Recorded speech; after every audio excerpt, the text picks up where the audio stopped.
दोस्तों, आज की कहानी एक ऐसी चीज के बारे में है जो आम होते हुए भी बेहद डरावनी हो सकती है।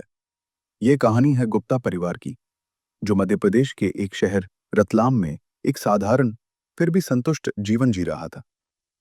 परिवार में रमेश चंद्र, जो एक सरकारी विभाग में ईमानदार अधिकारी थे, उनकी धर्मपरायण पत्नी शांति देवी, जिनकी दिनचर्या पूजा पाठ और परिवार की सेवा में बीतती थी, उनकी बेटी प्रिया, जो हाल ही में अपनी इंजीनियरिंग की पढ़ाई पूरी कर नौकरी की तलाश में थी, और छोटा बेटा राहुल, जो अभी कॉलेज के पहले साल में था।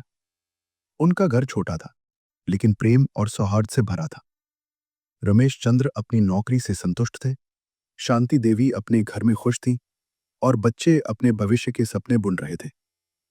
प्रिया परिवार की सबसे बड़ी संतान होने के नाते हमेशा से ही समझदार, मेहनती और हंसमुख स्वभाव की थी। उसकी आंखों में एक अलग ही चमक थी, जो उसके आत्मविश्वास और जीवन के प्रति सकारात्मक दृष्टिकोण को दर्शाती थी। वो दोस्तों में लोकप्रिय थी और परिवार में सबकी लाडली। लेकिन ये सब तब बदलने लगा जब उसके जीवन में अदृश्य छाया ने दस्तक दी। प्रिया को रात में सोते समय कभी कभी अजीब सी आवाजें सुनाई देती, जैसे कोई उसके कमरे में चल रहा हो। कभी उसे लगता जैसे कोई ठंडी हवा का झोंका उसके पास से गुजरा हो, जबकि खिड़कियां बंद होती थीं। पहले उसने इसे अपने दिमाग का वहम या थकान का नतीजा माना। इंजीनियरिंग की पढ़ाई और फिर नौकरी के लिए इंटरव्यू की तैयारी, इन सब में वो काफी व्यस्त रहती थी, इसलिए उसने इन छोटी मोटी बातों पर ज्यादा ध्यान नहीं दिया। पर धीरे धीरे ये अनुभव और गहरे होते गए। रात में उसे भयानक और डरावने सपने आने लगे। सपनों में उसे अक्सर एक अंधेरा साया दिखाई देता, जिसकी कोई स्पष्ट आकृति नहीं थी, पर उसकी उपस्थिति मात्र से ही प्रिया का दिल दहल जाता। वो साया कभी उसे दबाने की कोशिश करता, कभी उसके कान में फुसफुसाता, और कभी कभी तो उसे लगता जैसे कोई उसे बिस्तर से खींच रहा हो। इन सपनों से वो चीख कर उठ जाती। उसका शरीर पसीने से भीगा होता और दिल की धड़कनें तेज होती। सुबह उठने पर वो बहुत थकी हुई और उदास महसूस करती, जैसे उसने पूरी रात कोई शारीरिक श्रम किया हो। उसकी आंखों के नीचे काले घेरे पड़ने लगे और उसकी ऊर्जा का स्तर लगातार गिरता जा रहा था। कुछ ही हफ्तों में प्रिया के व्यवहार में एक स्पष्ट बदलाव आ गया। जो लड़की पहले दोस्तों के साथ घूमने और बातें करने की शौकीन थी, वो अब उनसे कटना शुरू हो गई। उसे अकेले रहना पसंद आने लगा और वो घंटों अपने कमरे में गुमसुम बैठी रहती। उसकी भूख कम हो गई और उसने खाना पीना लगभग छोड़ ही दिया। उसका वजन तेजी से घटने लगा और उसकी त्वचा पीली पड़ने लगी। परिवार वालों ने पहले सोचा कि शायद नौकरी ना मिलने के तनाव के कारण ऐसा हो रहा है, लेकिन जब प्रिया का गुस्सा और चिड़चिड़ापन बढ़ने लगा और वो छोटी छोटी बातों पर भड़कने लगी, तो उन्हें चिंता होने लगी। एक दोपहर जब शांति देवी प्रिया के लिए खाना लेकर उसके कमरे में गई, तो उन्होंने देखा कि प्रिया फर्श पर बैठी है और दीवारों से बात कर रही है। उसकी आंखें खाली थी और उसके होंठों पर एक अजीब सी बेतरतीब मुस्कान थी। शांति देवी ने डरकर उसे पुकारा, प्रिया, क्या कर रही हो? प्रिया ने पलटकर देखा और उसकी आंखों में एक ऐसी भयानक चमक थी जो शांति देवी ने पहले कभी नहीं देखी थी। प्रिया ने एक अजनबी कर्कश आवाज में कहा, तुम कौन हो? यहाँ से जाओ।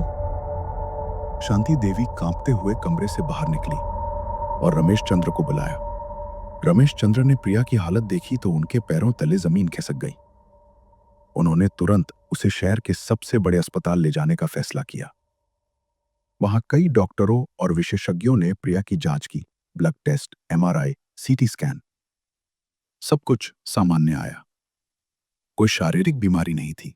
डॉक्टरों ने इसे सीवियर डिप्रेशन बताया और उसे शक्तिशाली एंटी डिप्रेसेंट और नींद की गोलियां दी, लेकिन दवाइयों का प्रिया पर कोई असर नहीं हुआ। उसकी हालत सुधरने की बजाय बद से बदतर होती जा रही थी। उसे अक्सर दौरे पड़ने लगे, जिसमें वो जोर जोर से चीखती, अपने बाल नोचती और कभी कभी तो किसी अनदेखी शक्ति की बात करती जो उसे परेशान कर रही थी। वो कहती, वे मुझे सोने नहीं देते। वे मुझे मार डालेंगे। रमेश चंद्र और शांति देवी पूरी तरह से टूट चुके थे। उन्होंने कई शहरों के डॉक्टरों को दिखाया, बड़े बड़े अस्पतालों के चक्कर लगाए, लेकिन हर जगह से निराशा ही मिली। कुछ मनोवैज्ञानिकों ने परिवार को मास हिस्टीरिया या ध्यान खींचने का आरोप भी लगाया, जिससे परिवार का दुख और बढ़ गया। राहुल ने अपनी बहन को बचाने के लिए अपनी पढ़ाई भी छोड़ दी थी और दिन रात उसके पास ही रहता था। परिवार का पैसा पानी की तरह बह रहा था और उनकी उम्मीदें धूमिल होती जा रही थीं। शांति देवी ने तो खाना पीना लगभग छोड़ ही दिया था और दिन रात घर के मंदिर में बैठकर भगवान से, खासकर हनुमान जी से, अपनी बेटी को बचाने की प्रार्थना करती रहती थी। एक दिन रमेश चंद्र के एक पुराने मित्र सुरेश से उनकी मुलाकात हुई। सुरेश ने जब प्रिया की हालत सुनी तो उन्होंने तुरंत उन्हें मेहंदीपुर बालाजी मंदिर जाने की सलाह दी। सुरेश ने कहा, रमेश, मुझे पता है तुम इन सब बातों पर विश्वास नहीं करते, लेकिन जब विज्ञान और दवाएं काम न करें तो आस्था ही सहारा होती है। मैंने खुद वहां कई लोगों को ठीक होते देखा है जिन्हें डॉक्टरों ने जवाब दे दिया था। रमेश चंद्र पहले तो हिचकिचाए। वह एक पढ़े लिखे तर्कवादी व्यक्ति थे और ऐसी अंधविश्वास वाली जगहों पर जाने से कतराते थे। लेकिन शांति देवी, जिनकी आस्था गहरी थी, ने रमेश चंद्र से विनती की, रमेश जी, अब और देर मत कीजिए। जब हर रास्ता बंद हो गया है तो एक बार बालाजी के दर पर भी चलकर देखते हैं। शायद प्रभु ही हमारी प्रिया को बचाएं। रमेश चंद्र ने भी सोचा कि जब कोई और विकल्प नहीं बचा है तो एक बार कोशिश करने में क्या हर्ज है। यह उनकी आखिरी उम्मीद थी। अगले ही दिन रमेश चंद्र ने अपनी गाड़ी निकाली और शांति देवी, राहुल और प्रिया को लेकर मेहंदीपुर बालाजी के लिए निकले। यह लगभग 500 किलोमीटर की यात्रा थी। यात्रा की शुरुआत से ही प्रिया की हालत ठीक नहीं थी। वह कभी शांत रहती तो कभी अचानक जोर जोर से चिल्लाने लगती। उसकी आंखें अक्सर खाली होती थीं और कभी कभी उनमें एक अजीब सी चमक आ जाती थी जो उसकी अपनी नहीं लगती थी। राहुल अपनी बहन को पिछली सीट पर कसकर पकड़े बैठा था, जबकि शांति देवी लगातार हनुमान चालीसा का पाठ कर रही थी। उनकी आंखों से आंसू बह रहे थे, पर होठों पर दृढ़ विश्वास था। रमेश चंद्र गाड़ी चलाते हुए बार बार पीछे मुड़कर प्रिया को देखते। उनके मन में डर और उम्मीद का द्वंद्व चल रहा था। जैसे ही उनकी गाड़ी मेहंदीपुर गांव की सीमा में दाखिल हुई, प्रिया की हरकतें और तेज हो गईं। गाड़ी में ही वह उछलने कूदने लगी, अपने बाल नोचने लगी और अजीबोगरीब कर्कश आवाजें निकालने लगी। वह चिल्ला रही थी, मुझे अंदर मत ले जाओ, मुझे डर लगता है, वे मुझे छोड़ेंगे नहीं, यह जगह मुझे जला देगी। रमेश चंद्र और राहुल को उसे काबू में रखने में बहुत मुश्किल हो रही थी। प्रिया इतनी शक्तिशाली हो गई थी कि उसे पकड़ना भी मुश्किल था। शांति देवी की आंखों में अब डर के साथ साथ एक दृढ़ संकल्प भी था। वे मंदिर परिसर के पास पहुंचे, जहां सैकड़ों लोग पहले से ही मौजूद थे। वहां का माहौल ही अलग था। हवा में धूप, अगरबत्ती और कुछ अजीब सी गंध, शायद अनुष्ठानों से उत्पन्न मिली हुई थी। हर तरफ लोग अजीबोगरीब हरकतें कर रहे थे। कोई जोर जोर से रो रहा था, कोई चिल्ला रहा था, कोई जमीन पर लौट रहा था, कोई अपने सिर को दीवारों से मार रहा था। यह दृश्य देखकर पहली बार आए रमेश चंद्र का दिल दहल गया। उन्हें लगा जैसे वे किसी और ही दुनिया में आ गए हों। लेकिन शांति देवी ने कहा, यही तो बालाजी का प्रभाव है रमेश जी। यहाँ नकारात्मक शक्तियाँ टिक नहीं पाती, इसलिए वे ऐसे ही बाहर निकलती हैं। उन्होंने प्रिया को जैसे तैसे गाड़ी से बाहर निकाला और मंदिर के अंदर ले जाने की कोशिश की। प्रिया ने अंदर जाने से साफ इनकार कर दिया। वो पीछे की ओर जोर लगाने लगी और चिल्लाने लगी, मुझे अंदर मत ले जाओ, मुझे डर लगता है, वो मुझे छोड़ेंगे नहीं। उसकी आवाज में एक ऐसी क्रूरता थी जो प्रिया की नहीं हो सकती थी। बड़ी मुश्किल से और मंदिर के कुछ सेवादारों की मदद से, जो ऐसे दृश्यों के आदी थे, वे प्रिया को मंदिर के मुख्य द्वार से अंदर ले जा पाए। मंदिर के अंदर पहुंचते ही प्रिया का शरीर अनियंत्रित रूप से हिलने लगा। वो फर्श पर गिर गई और बुरी तरह से तड़पने लगी। उसकी आवाज बदल गई थी, जैसे कोई और ही उसके अंदर से बोल रहा हो। वो अजनबी भाषाओं में कुछ बुदबुदा रही थी और कभी कभी तो किसी पुरुष की भारी आवाज में धमकी देती थी। मंदिर के मुख्य पुजारी, एक वृद्ध और अनुभवी व्यक्ति, जिनकी आंखें गहरी और शांत थी, ने उन्हें तुरंत पहचान लिया कि प्रिया किसी शक्तिशाली नकारात्मक ऊर्जा के प्रभाव में है। पुजारी जी ने रमेश चंद्र को शांत किया और समझाया कि ये एक गंभीर मामला है और इसे ठीक करने के लिए कुछ विशेष अनुष्ठान, अर्जी, दरखास्त, सवामुनी करने होंगे। उन्होंने बताया कि ये कोई साधारण भूत प्रेत नहीं, बल्कि एक जिद्दी और शक्तिशाली आत्मा है जो प्रिया के शरीर पर हावी हो गई है। उन्होंने सबसे पहले मंदिर में अर्जी लगवाई, जो भगवान बालाजी को अपनी समस्या बताने और उनसे मदद मांगने का एक तरीका है। अर्जी लगाने के बाद पुजारी ने उन्हें कुछ विशेष मंत्रों का जाप करने और बालाजी को प्रसाद चढ़ाने के लिए कहा। प्रसाद के रूप में काले लड्डू और कुछ अन्य सामग्री थी, जिसे मंदिर के बाहर ही अग्नि में डालना था, न कि खाना था। पुजारी जी ने गुप्ता परिवार को एक अलग कक्ष में बुलाया और प्रिया की हालत के बारे में विस्तार से बताया। उनकी आवाज में गंभीरता थी। आपके बेटे के ऊपर एक बहुत ही भयानक और प्राचीन नकारात्मक शक्ति का साया है। ये कोई साधारण प्रेत नहीं, बल्कि एक चुड़ैल है, जो सदियों से इस क्षेत्र में भटक रही है। यह उन आत्माओं में से है जिन्हें कभी शांति नहीं मिली और जो अपनी अधूरी इच्छाओं या किसी भयानक अंत के कारण भटकती रहती हैं। ये शक्तिशाली और दुष्ट होती हैं और जीवित लोगों की ऊर्जा को सोखकर अपना अस्तित्व बनाए रखती हैं। रमेश चंद्र ने कांपते हुए पूछा, लेकिन पुजारी जी, यह हमारी प्रिया तक कैसे पहुंची? उसने ऐसा क्या किया? पुजारी जी ने गहरी सांस ली और समझाया, यह अक्सर अनजाने में होता है। यह चुड़ैल किसी व्यक्ति की कमजोरियों का फायदा उठाती है या किसी ऐसे स्थान से चिपक जाती है जहां नकारात्मक ऊर्जा का वास हो। प्रिया की ऊर्जा बहुत शुद्ध और सकारात्मक है और ऐसी आत्माएं अक्सर ऐसी ऊर्जा की ओर आकर्षित होती हैं ताकि वे उसे दूषित कर सकें और अपनी शक्ति बढ़ा सकें। संभवतः प्रिया ने हाल ही में किसी ऐसी जगह की यात्रा की होगी या किसी ऐसी वस्तु को छुआ होगा जहां इस चुड़ैल का वास था, या हो सकता है कि किसी नजर या किसी छोटे मोटे टोटके का प्रभाव उस पर पड़ा हो जिसने उसके ऑरा को कमजोर कर दिया और इस चुड़ैल को उसके शरीर में प्रवेश करने का मौका मिल गया। ऐसी आत्माएं अक्सर उन लोगों को निशाना बनाती हैं जो भावनात्मक रूप से कमजोर हों या जिनका ध्यान भटक गया हो। प्रिया अपनी नौकरी की तलाश में थी। शायद उस दौरान वह मानसिक रूप से थोड़ी तनाव में रही होगी और इसी क्षण का फायदा उठाकर इस चुड़ैल ने उस पर कब्जा कर लिया। शांति देवी ने रोते हुए कहा, हमें कुछ याद नहीं आता कि प्रिया ने ऐसा कुछ किया हो। पुजारी जी ने उन्हें दिलासा दिया, यह जरूरी नहीं कि आपको याद हो।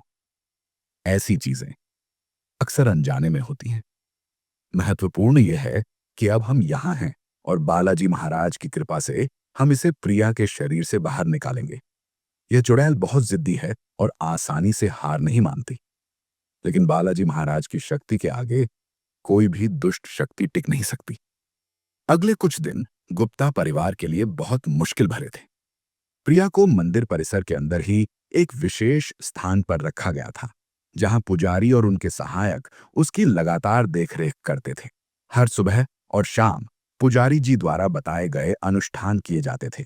इन अनुष्ठानों में दरखास्त शामिल था, जिसमें बालाजी महाराज से समस्या को दूर करने का आग्रह किया जाता है, और फिर सवामणि, जिसमें बालाजी को विशेष भोग लगाया जाता है। सवामणि का प्रसाद भी मंदिर परिसर में ही बांटना होता था, उसे घर ले जाने की मनाही थी। अनुष्ठानों के दौरान प्रिया पर उस नकारात्मक शक्ति का प्रभाव और बढ़ जाता था। वह जोर जोर से चिल्लाती, कभी गालियां देती, कभी अपने ही परिवार वालों को धमकाती। उसकी आंखें लाल हो जाती थीं और उसमें एक अजीब सी क्रूरता दिखाई देती थी। उसका चेहरा विकृत हो जाता था और कभी कभी तो ऐसा लगता था जैसे उसका शरीर किसी और के नियंत्रण में हो। वह चुड़ैल प्रिया के शरीर से ही बोलती थी, तुम मुझे यहां से नहीं निकाल सकते, यह मेरा शरीर है, मैं इसे नहीं छोड़ूंगी। उसकी आवाज इतनी भयानक थी कि सुनने वालों के रोंगटे खड़े हो जाते थे। एक बार तो उसने राहुल पर हमला करने की कोशिश की, उसे धक्का दिया, लेकिन पुजारी जी और सेवादारों ने तुरंत हस्तक्षेप किया और उसे काबू में किया। पुजारी जी लगातार मंत्रों का जाप करते थे और उस शक्ति को प्रिया के शरीर से बाहर निकालने की कोशिश करते थे। वे कभी कभी प्रिया को धूप धूनी देते थे, जिसकी तेज गंध और धुआं उन नकारात्मक शक्तियों को बहुत प्रिय लगता है। प्रिया उस धुएं से दूर भागने की कोशिश करती, लेकिन उसे पकड़कर रखा जाता था। वह तड़पती और चीखती, "ये मुझे जला रहा है, इसे बंद करो।" शांति देवी और रमेश चंद्र हर पल अपनी बेटी को इस तरह देखकर रोते रहते थे। उनकी आंखों से आंसू थमने का नाम नहीं लेते थे, लेकिन वे अपनी आस्था पर अटल थे। राहुल भी बहुत डर गया था, लेकिन वह अपनी बहन के पास ही रहता और उसे हिम्मत देता था। वह अपनी बहन को पानी पिलाता, उसके माथे पर हाथ फेरता और भगवान से प्रार्थना करता। वे लगातार बालाजी महाराज से प्रार्थना करते थे।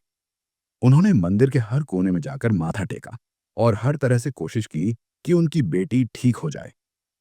उन्होंने कई बार खुद को भी मंदिर के नियमों के अनुसार तीसरी डिग्री के अनुष्ठानों में शामिल किया, जहां लोग अपनी पीड़ा को कम करने के लिए खुद को शारीरिक कष्ट देते हैं, ये मानते हुए कि इससे नकारात्मक शक्ति कमजोर होगी। ये सब उनके लिए एक अग्नि परीक्षा थी। मंदिर में उन्होंने देखा कि कैसे लोग अपने सिर दीवारों से मार रहे थे, कैसे कुछ महिलाएं अपने बालों को झटकते हुए जमीन पर घूम रही थीं और कैसे कुछ लोग जोर जोर से अजीब आवाजें निकाल रहे थे। यह सब देखकर उन्हें अपनी बेटी की हालत और भी गंभीर लगने लगी, लेकिन साथ ही उन्हें यह विश्वास भी हुआ कि वे सही जगह पर आए हैं, जहां ऐसी समस्याओं का समाधान होता है। एक शाम जब एक विशेष अनुष्ठान चल रहा था, प्रिया अचानक बेहोश हो गई। पुजारी जी ने तुरंत उसकी नब्ज जांची और मुस्कुराते हुए कहा कि यह एक शुभ संकेत है। उन्होंने बताया कि नकारात्मक शक्ति अब कमजोर पड़ रही है और वह प्रिया के शरीर को छोड़ने की तैयारी कर रही है। उन्होंने परिवार को हिम्मत दी और कहा कि उन्हें अपनी आस्था बनाए रखनी चाहिए, क्योंकि अब अंतिम और सबसे महत्वपूर्ण चरण आने वाला था। उस रात पुजारी जी ने एक और कठोर और गोपनीय अनुष्ठान किया, जिसे संकट मोचन कहा जाता है। इसमें विशेष और शक्तिशाली मंत्रों का उच्चारण किया गया और एक विशेष हवन कुंड में अग्नि प्रज्वलित की गई। परिवार को हवन कुंड के पास बैठने को कहा गया और उन्हें लगातार हनुमान चालीसा का पाठ करने का निर्देश दिया गया। हवन के दौरान प्रिया के शरीर में फिर से हरकत हुई। वह उठी और इस बार अजीब तरह से कांपने लगी। उसका पूरा शरीर थरथरा रहा था। उसकी आंखों से आंसू बह रहे थे, लेकिन इस बार वे दर्द के नहीं, बल्कि मुक्ति के आंसू थे। अचानक उसके मुंह से कुछ अजीब आवाजें निकली, जैसे कोई बहुत पुरानी और पीड़ादायक चीज उसके अंदर से बाहर निकल रही हो। हवा में एक अजीब सी गंध फैल गई, जैसे कुछ जल रहा हो, लेकिन वह हवन की गंध से अलग थी। एक तीखी, अप्रिय गंध। पुजारी जी ने मंत्रों का उच्चारण और तेज कर दिया।